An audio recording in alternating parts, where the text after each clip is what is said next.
Hello everyone, आप सभी का अपने यूट्यूब चैनल पर मैं वेलकम करता हूं। यहाँ पे दोस्तों ये जो वीडियो है आप सभी के लिए मोस्ट इम्पोर्टेंट रहने वाली है। चाहे आप दिल्ली यूनिवर्सिटी के रेगुलर कॉलेज के हों, एसओएल के हों या फिर एनसीवेब के हों, या फिर आप फर्स्ट थर्ड फिफ्थ किसी भी सेमेस्टर के हों, आप सभी के लिए एक मोस्ट इम्पोर्टेंट इन्फॉर्मेशन है। क्योंकि यहाँ पे दोस्तों आप सभी ने, अगर आप दिल्ली यूनिवर्सिटी में पढ़ रहे हैं तो आप सभी ने यूएफएम के बारे में सुना ही होगा। यूएफएम का मतलब क्या होता है और ये क्यों दिया जाता है, क्या हर एक स्टूडेंट को यूएफएम मिल सकता है अगर आप क्वेश्चन पेपर पे चीटिंग करते हैं, या एग्ज़ाम के टाइम पे अगर आप के पास कुछ ऐसे कागज़ मिल जाते हैं जो आपके नहीं हैं, क्या फिर भी आपको यूएफएम मिलेगा? तो उसके बारे में इस वीडियो में हम बात करने वाले हैं। तो दोस्तों अगर आप चैनल पे फर्स्ट टाइम विज़िट करें तो चैनल को ज़रूर सब्सक्राइब कर दो, ताकि आपको हर एक अपडेट जो है दिल्ली यूनिवर्सिटी के रिगार्डिंग वो मिलती रहे। तो चलिए दोस्तों बिना किसी देरी के वीडियो को शुरू करते हैं। तो दोस्तों सिंपल सा यूएफएम का मतलब होता है अनफेयर मीन्स। अनफेयर मीन्स मतलब यहाँ पे आप सभी को पता ही है कि ऐसी चीज़ जो फेयर ना हो, जो सही ना हो, जो गलत है। जैसे अब यहाँ पे आप सभी को पता है कि आप सभी के थर्ड और फिफ्थ सेमेस्टर के एग्ज़ामिनेशन जो है भी चल रहे हैं, कंटिन्यू हुए।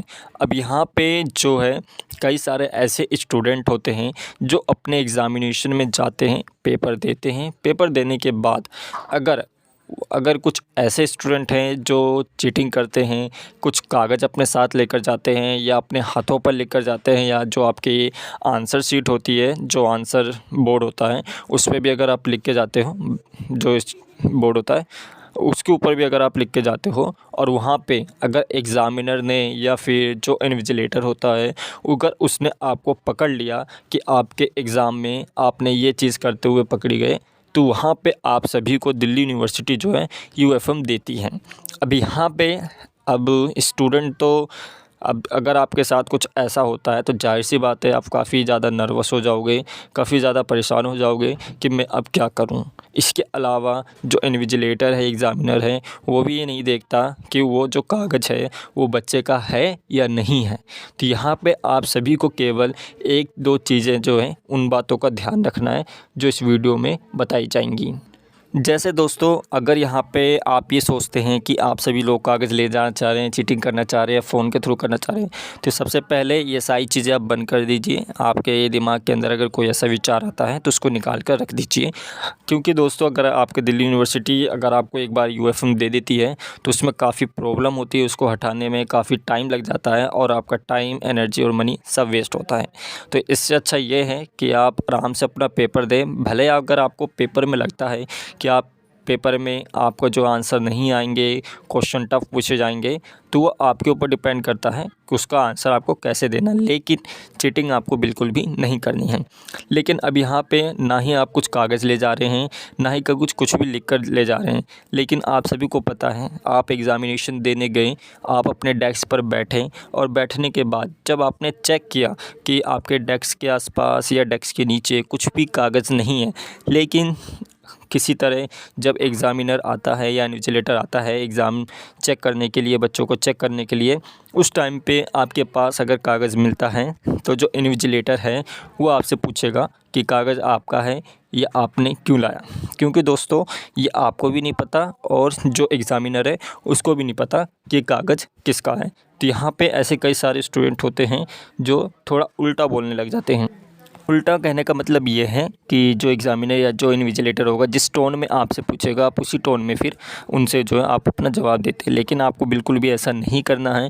अगर आपके पास बाई चांस गलती से कोई भी कागज़ मिल जाता है या आपको लगता है कि आपका पेपर नहीं है, फिर भी कहीं से आ गया है, तो आपको सिंपली पोलाइट वे में अच्छी तरह से बात करनी है, उनको समझाने की कोशिश करनी है कि आपका नहीं है। क्योंकि दोस्तों अगर आप अच्छी तरह से पेश आते हो, अच्छी तरह से अपनी बातों को रखते हो, तो एक बार जो इंसान वो सोचता है कि ये बात सही कह रहा है या नहीं कह रहा। क्योंकि दोस्तों अगर आप जो इन्विजिलेटर है जिस टोन में वो आपसे क्वेश्चन पूछेगा कि आपका है या नहीं है, क्यों लाए, कैसे लाए, तो इस तरह से अगर आप टोन में अपने उसी टोन में अगर आप आंसर भी देते हो तो फिर जो इन्विजिलेटर है वो कहीं ना कहीं आपको फिर यूएफएम ज़रूर देता है।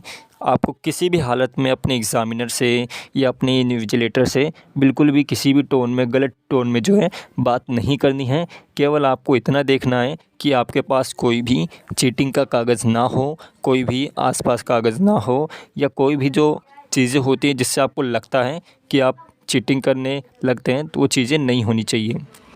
और एक चीज़ और मैंने आप सभी को थंबनेल पे बताई है कि अगर आप अपने एग्ज़ाम पेपर जो क्वेश्चन पेपर है उस पर कुछ भी लिखते हो तो वो भी क्या यूएफएम केस बना सकते हैं, चीटिंग माना जाएगा। तो हाँ दोस्तों, बिल्कुल, अगर गलती से बाई चांस आपको लगता है, कई सारे बच्चे होते हैं जिनके दिमाग में कुछ आइडिया आता है या कुछ आंसर के 1-2 पॉइंट्स याद आते हैं तो क्वेश्चन पेपर पे लिख देते हैं या कोई सा भी टिक भी कर देते हैं, तो जो है दिल्ली यूनिवर्सिटी आपके ऊपर यूएफएम केस जो है बना सकती है। तो आपको कोशिश यही करना है कि आपको अपने क्वेश्चन पेपर के ऊपर कुछ भी नहीं लिखना है। ध्यान से सुन लो, अपने क्वेश्चन पेपर के ऊपर कुछ भी नहीं लिखना है, टिक भी नहीं मारना है। यहाँ तक कि टिक भी मारेंगे, इन्विजिलेटर आएगा, चेक कर लेगा कि आपने कुछ लिखा है। अगर इन्विजिलेटर का दिमाग ख़राब हुआ तो कहीं ना कहीं आपके ऊपर जो है फिर यूएफएम का केस बन जाएगा और फिर काफ़ी आपको प्रॉब्लम्स जो हैं फेस करनी पड़ेंगी। तो कोशिश यही करना है, 3 चीज़ों का ध्यान रखना है। क्वेश्चन पेपर पे कुछ नहीं लिखना, आसपास पहले अपने डेस्क पे जो है, अपने आसपास जिस किसी भी डेस्क पे आप बैठे वहाँ पे कागज़ को चेक कर लेना है। और पेपर के टाइम अगर आपके आसपास कोई भी कागज़ दिखता है तो डायरेक्ट आप उसे छुपाए ना, आप एग्ज़ामिनर को दे दें कि मैम, या उन्हें बता दें मैम यहाँ पे मेरे पास कागज़ है, ये ऑलरेडी यहाँ पे पड़ा हुआ है। कोशिश यही करना है कि आपके ऊपर यूएफएम केस ना आए और किसी भी एग्ज़ामिनर या इन्विजिलेटर से आपको गलत टोन में बात नहीं करनी है। तो यही कुछ अपडेट थी, इन्फॉर्मेशन थी जो कि आप सभी को देनी थी। बाकी इस वीडियो में केवल इतना ही।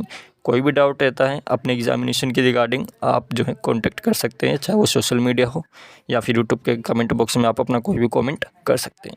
तो इस वीडियो में दोस्तों केवल इतना ही।